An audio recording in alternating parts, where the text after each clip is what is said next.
ہے کہ یہ پریس کانفرنس آپ کے سامنے ہم جتنے لوگ بیٹھے ہیں اور میں بتاؤں گی ہم کون کون ہیں، ہم یہاں کیوں آئے ہیں۔ ہم مین ریزن کے لیے اس لیے آئے ہیں کہ ہماری عدلیہ، ہماری جوڈیشری، پاکستان کی سپیریئر جوڈیشری وہ آپ سے کہہ رہی ہے کہ ہم محفوظ نہیں ہیں۔ میرے رائٹ سائڈ پہ میرے بھائی بیٹھے ہوئے ہیں، علی زمان صاحب، ملک شہاب صاحب، فضل الہی صاحب، ڈاکٹر صاحب، عائشہ بانو، شیر علی، میں، ڈیپٹی اسپیکر صاحب ہمارے آصف خان، سارے جو ہمارے اس وقت لوگ بیٹھے ہوئے ہیں نا، ہم سب پی ٹی آئی سے ہمارا تعلق ہے، لیکن ہم سب کا گناہ بھی یہی ہے کہ ہمارا پی ٹی آئی سے تعلق ہے۔ ججز کا تو پی ٹی آئی سے تعلق نہیں تھا نا، سزا وہ بھی بھگت رہے۔ یہ کوئی فلم کی کہانی آپ کے سامنے ہم نہیں بیان کر رہے ہیں، یہ مقبوضہ کشمیر نہیں ہے، یہ فلسطین نہیں ہے۔ اور پھر بھی اگر آپ اس خطوط کے اندر جو لکھا ہوا ہے، اگر آپ نے وہ خط دیکھا ہے جج صاحبان کا، وہ جج جس حکومت میں آیا ہو، وہ جس پارٹی سے ہو، لیکن کیا یہ مناسب ہے، یہ جائز ہے کہ ایک میاں بیوی کا ایک پاک رشتہ جو ہمارے رب کی طرف سے بنایا گیا ہے، پہلے اعظم سواتی کے ساتھ کیا اور اب ان کے کمروں میں، ان کے بیڈ روموں میں کیمرے لگا دیے ہیں۔ یہ گندی فلمیں کون بناتا ہے اور دیکھتا کون ہے؟ اور آپ نے بنانی ہے تو اپنے پاکستانی عوام کی بنانی ہے۔ آپ لوگ عقل سے اتنے فارغ ہو گئے ہیں، دشمن آپ کی کھڑا ہے بارڈرز پہ، دھماکے ہو رہے ہیں، پولیس والے مر رہے ہیں، افواج مر رہی ہیں، اور یہ لوگ فلمیں بنا رہے ہیں۔ پھر ان سب سے کیا میڈیا میں آ جائیں؟ یہ جو اخلاقی پستی، میں پہلے صرف اخلاق کی بات کر رہی ہوں کہ جو پاکستان میں اخلاق کی تباہی بربادیاں دیکھ رہے ہیں، یہاں رکے گی نہیں، یہ ایک آگ ہے، یہ سب کے گھروں کو جلائے گی۔ آپ کو عورت انسان نہیں لگتی؟ آپ کو غریب پاکستانی انسان نہیں لگتا؟ جو پی ٹی آئی کا ووٹر ہے وہ انسان آپ کو نہیں لگتا؟ اس ٹیبل پہ جتنے لوگ بیٹھے ہیں، ہمارے کالیگز جو نیچے بیٹھے ہیں، یہ فارم 45 والے ہیں، جو میرے ساتھ یہاں بیٹھے یہ بھی فارم 45 والے ہیں۔ اسمبلیوں میں لوگ قرآن پہ جھوٹی قسمیں کھا کے اس وقت بیٹھے ہوئے ہیں۔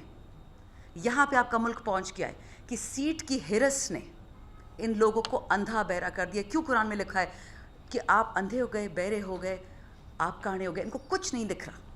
طاقت اور پیسے کی ہوس، یہ پاکستان کو جلانا چاہتے ہیں، عمران خان کو نہیں، ارباب شیر علی کو نہیں، اسپیکر صاحب کو نہیں۔ یہ کیسے ہو سکتا ہے کہ پاکستانی گھر میں دعویٰ بولے پولیس اور اس سے پاکستانیوں کو فائدہ ہو؟ ہمارے بچے مارے گئے اس الیکشن میں، 9 فروری کو ایک نیا الیکشن ہوا، اس کا فائدہ کس کو تھا؟ ہماری خواتین پہ پولیس آئی ہے۔ کے پی میں کبھی یہ ہو سکتا تھا کہ چار دیواری کوئی اپنے سگے بھائی گھروں میں نہیں آ سکتے؟ دوسری بات، آج سے مہینہ پہلے مریم اورنگزیب اور 3-4 دن پہلے ہم یہی بیٹھے تھے، ہم پریس کانفرنس کی بات کر رہے تھے، اور میں نے یہی بات بتائی تھی آپ کو کہ اگر عمران خان محفوظ نہیں، اگر آپ کے ججز محفوظ نہیں، تو آپ اپنی بھول جائیں اپنے آپ کو۔ آپ آئین کا جو پہلا پورا ہمارا باب ہے فنڈامنٹل رائٹس کا، ہمارے جو بنیادی حقوق ہیں، اس کو جلا دیں آپ، کیونکہ اگر اس طرح کی چیزیں ہوں گی، اس طرح کے کیسز ہوں گے، اس طرح کی بے حرمتی ہوگی، اس طرح کی پامالی ہوگی، یہ ملک کہاں جا رہا ہے؟ ہم پہ بادشاہت کون کرنا چاہتا ہے؟ جھوٹے لوگ تو آ کے اسمبلیوں میں بیٹھ گئے ہیں، اپنے لیے انہوں نے بڑی بڑی منسٹریاں بھی لے لی ہیں۔ اور پھر میں تیسری بات پہ آتی ہوں، یہ کیوں یہ سارا کام ہو رہا ہے؟ یہ ڈرامہ کیوں ہو رہا ہے؟ یہ خان کے جھوٹے کیسز، یہ ہمارے بچے جیلوں میں بیٹھے ہوئے، یہ فارم 47 والا ڈرامہ۔ اصل جو بات ہے، جو ارباب شیر علی نے بھی کہی، عائشہ بی بی نے بھی کہی، آپ کی معیشت اس جون میں اگر یہ نالائق حکومت رہی فیڈریشن میں، آپ پہ ایک تباہی کی سونامی آ رہی ہے۔ مہنگائی تو چھوٹی چیز ہے، تباہی کی سونامی آ رہی ہے۔ آج پتہ چلا ہے، فائنانس منسٹر سے میں مل کے آئی ہوں، مزمل اسلم صاحب سے بتا رہے تھے کہ جب پی ڈی ایم اور پی ڈی ایم پارٹ 1 آئی تھی، ان لوگوں نے، میرے پاس کاغذ نہیں ہے، کوئی ثبوت نہیں ہے، لیکن ہم دیکھتے تھے ٹویٹر پہ، سوشل میڈیا پہ، کہ ان لوگوں نے یوکرین سے $20 پہ غلہ خریدا اور حکومت پاکستان کو $360 میں 1 ٹن وہی بیچا۔ اب آرڈر پاس ہوا ہے فیڈرل گورنمنٹ سے، یہ جو پی ڈی ایم پارٹ 2 آئی ہے، کہ اس غلے کو ایکسپورٹ کر دیا جائے، یہ فالتو ہے۔ تو آپ لوگوں نے منگایا کیوں تھا؟ کے پی جیسے صوبہ جہاں سے پنجاب سے غلہ نہیں آتا، صرف آٹا آتا ہے کہ ان کی ملیں چلیں، ہم کہاں جائیں گے؟ اور اجازت کیوں دی ایکسپورٹ کرنے کی؟ سٹوریج میں رکھ لینا۔ مین ایشو جس سے یہ لوگ کیموفلاج کر رہے ہیں، چھپا رہے ہیں درختوں پتوں کے پیچھے، وہ یہ ہے کہ ان سے یہ معیشت نہ پہلے سنبھالی گئی، نہ آگے سنبھالی جائے گی۔ پاکستان کے سارے اکنامک انڈیکیٹرز اس وقت مٹی میں مل چکے ہیں۔ آپ ایکسپورٹر سے پوچھیں، آپ ٹریڈرز سے پوچھیں, دکانداروں سے پوچھیں, آئی ٹی والوں سے پوچھیں, نوکریاں نہیں مل رہی ہیں کسی کو, رزق نہیں مل رہا. ایک صحت کارڈ تھا, وہ تو اللہ کا لاکھ لاکھ شکر ہے خان صاحب کا, ہمارے سی ایم صاحب کا, کہ وہ ریوائیو ہو گیا, ورنہ لوگوں نے تو آپ سے ہسپتال بھی چھین لیا تھا. اب ایشو یہ ہے, جوڈیشری پہ آتے ہیں. ان کو ججز سے ایسا کیا چاہیے تھا کہ ان کو یہ گندے کام کرنے پڑے؟ ان کی فلمیں بنائیں, ان کو الیکٹروکیوٹ کیا, ان کو برہنہ کیا, ایک جج کے بہنوئی کو لے گئے. کیا چاہیے تھا ان کو ججز سے؟ آپ خود سوچیں نا, قانون ہے, آئین ہے, جوڈیشری ہے, پولیس ہے, آپ کے پاس وہ سارے ادارے ہیں. آپ کو کیا چاہیے تھا؟ آپ کو جو چاہیے تھی وہ بیرونی غلامی, جو خان صاحب 2 سال سے کہہ رہے ہیں. اس ووٹ آف نو کانفیڈنس نے پاکستان کے دشمنوں کو بالکل فاش کر دیا. ایک بوڑھے بیوقوف سے لیڈر کو, جو دنیا کے دوسرے حصے میں بیٹھا ہے, جس کو پتہ نہیں ہے کہ پاکستان کیا ہے, یہاں زبانیں کیا بولی جاتی ہیں, یا لوگ کھانا کیا کھاتے ہیں, ہمارا پردہ ہے, ہماری حیا ہے, ہماری عزت ہے, اس آدمی کے کہنے پہ آپ نے خان کو ہٹا دیا. چلو بڑا تیر مار لیا, الیکشن کرا لیتے, ملک میں اسٹیبلٹی آ جاتی. وہ بھی نہیں کرایا کہ جی بھتیجی کا اور چاچے کی لڑائی ہے. یہ پاکستان کوئی مٹھائی ہے جو آپ نے بانٹنی ہے؟ یہ لوڈو کی گیم ہے جو آپ نے بانٹنی ہے؟ ان لوگوں کا کوئی وجود نہیں ہے عام پاکستانی کا, جو ارب پتی نہیں ہے وہ کچھ بھی نہیں ہے.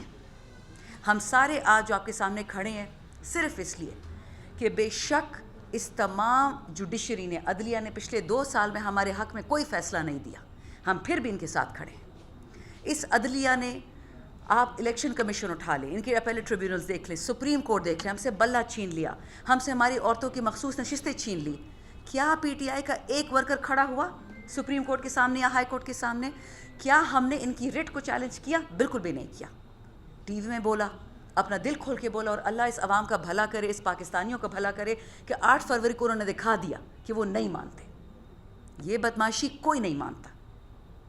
لیکن شکر الحمدللہ کہ کچھ لوگ پاکستان میں بھی ہیں. یہ آپ سب کے لیے ایک لمحہ فکر بھی ہے, لیکن ایک امید کی کرن بھی ہے کہ 6 لوگوں نے اپنے گھر کی باتیں بتائیں, اپنے دل کی باتیں بتائیں. ہم اکثر یہ باتیں نہیں بتاتے, شرم سے مر جاتے کہ ہے عورتوں کی بات کون کرے گا, لوگ کیا کہیں گے, لوگ کیا کہیں گے. لوگوں نے بول دیا. اب یہ پاکستان ہماری امانت ہے. کیا ہم کسی بیرونی طاقت کو یا بیوقوف دشمن کو اجازت دیں گے کہ ہماری خواتین پہ دھاوا بولیں؟ ہمارے ایم پی صاحبان بیٹھے, ٹکٹ ہولڈرز بیٹھے ہیں, یہ صرف اس جوڈیشری کے لیے بیٹھے جو ابھی تک ان کو انصاف نہیں دے رہی ہے. کبھی ٹریبونل کھل جاتا ہے, کبھی ان کے ووٹ ریورس ہو جاتے ہیں, کبھی ریکاؤنٹنگ شروع ہو جاتی ہے. ہم پھر بھی اس جوڈیشری کے ساتھ کھڑے ہیں. اگر اس سے آپ کو لیسن اخذ نہیں ہوتی ہے, میری آخری بات ہے کہ پی ٹی آئی کس چیز کا مطلب ہے. عمران خان نے ہم نے سکھایا, ملک میرا, پولیس میری, فوج میری. وہی پولیس جو ہم پہ ڈنڈے برساتی ہے, وہی پولیس جو ہمارے بچوں کو جیلوں میں ٹارچر کرتی ہے, کیونکہ ہمارا مقصد ہے اس ملک کو بچانا. پرسوں میں خان صاحب سے ملی, میری دوسری ملاقات تھی, اللہ ان کو 100 سال زندگی دے. لیکن خان صاحب نے دوبارہ یہی بات کہی کہ یہ کبھی میں نہیں برداشت کروں گا کہ پاکستان کی زمین کا 1 انچ ہم کسی کو دیں. یہ پاکستان ہمارا ہے, ہماری امانت ہے, ہم اس کو رکھیں گے انشاءاللہ, اور کبھی بھی دوبارہ بنگلہ دیش والا حال نہیں ہونے دیں گے. ہم جو آپ کے سامنے کھڑے ہیں, ہم صرف اس لیے کھڑے ہیں, ہم جان ہتھیلی پہ سر کفن باندھ کے یہاں پہ آتے ہیں آپ کے سامنے. ہمیں اچھی طرح پتہ ہے کہ کسی وقت کسی کو بھی اٹھا لیا جاتا ہے, کسی جھوٹے کیس میں اٹھا لیا جاتا ہے, یہ ایف آئی اے کی انکوائری شروع ہو جاتی ہے, یہ نیب کے کیسز ہو جاتے ہیں. بٹ یہ جو دیوار آپ کے سامنے کھڑی ہے, سیسا پلائی دیوار, ہم صرف آج اپنی عدلیہ کے لیے آپ کے سامنے کھڑے ہیں, اور آگے بھی انشاءاللہ کھڑے رہیں گے. بہت شکریہ. بولنگ کی کہیں نا, معذرت کے ساتھ, میں ہوں تو پی ٹی آئی سے, لیکن میرے لیے بچپن سے اب تک بے نظیر بھٹو ایک ہیرو تھی. ہم جب اسکول میں تھے نا, میں یہاں پہ ایئر فورس کے اسکول میں تھی, تو جو بی بی شہید کے بارے میں ہم اسکول میں باتیں سنتے تھے نا, ہم گھر جا کے امی کو بتاتی تھی. ہمیں تو اردو نہیں آتی تھی, ہم تو مطلب پٹھان بچوں کو کتنی اردو آئی ہے کلاس 1 اور 2 میں. اور جو باتیں ہم سنتے تھے, یہ ضیاء الحق کا زمانہ تھا, تو ہماری والدہ نے بولا کہ بیٹا یہ باتیں نہیں کرنی, یہ اس زمانے سے چل رہا ہے. فاطمہ جناح کو غدار کس نے بولا تھا؟ P T I. نہ تو عمران خان تھا نہ ہم تھے. یہ عادت بن گئی ہے پاکستان میں عورتوں کو بے حرمت کرنے کی. بیسکلی جو کمزور طبقہ ہے, چاہے وہ غیر مسلم ہو, چاہے وہ معاشی طریقے سے کمزور طبقہ ہو, جسے ہم لوور انکم یا لوور مڈل انکم بولتے ہیں, یہ تو پاکستان میں جی ٹارگٹ پریکٹس ہے. میں جی آپ کو بتاؤں, میرے پیچھے میں, علی محمد صاحب, اسد کیسر صاحب اور شیر افضل صاحب, ہمارے پیچھے تقریباً 4 ہفتے سے 2 یوٹیوبرز پڑے ہوئے ہیں, اور جو باتیں وہ کر رہے ہیں, میں زیادہ کرتی ہوں, میں بلاک کر دیتی ہوں. میں نے نہ کسی سے بحث کی, وہ ایسی کردار کشی میری کری ہے, مجھے تو اس پہ ہنسی بھی آتی ہے, لیکن میں کس سے لڑوں؟ جب انہوں نے ایک دفعہ فیصلہ کر لیا ہے کہ ہم خان کے جو وفادار ہیں ان کو خراب کرنا ہے, ان کو گندا کرنا ہے, میں کچھ نہیں کر سکتی. میں صرف یہ کر سکتی ہوں کہ خدا سے دعا کروں کہ میرے کیریکٹر میں وہ گندی چیزیں نہ آئیں جو مجھے اوروں میں نہیں پسند. میں یہ ضرور کر سکتی ہوں. Thank you.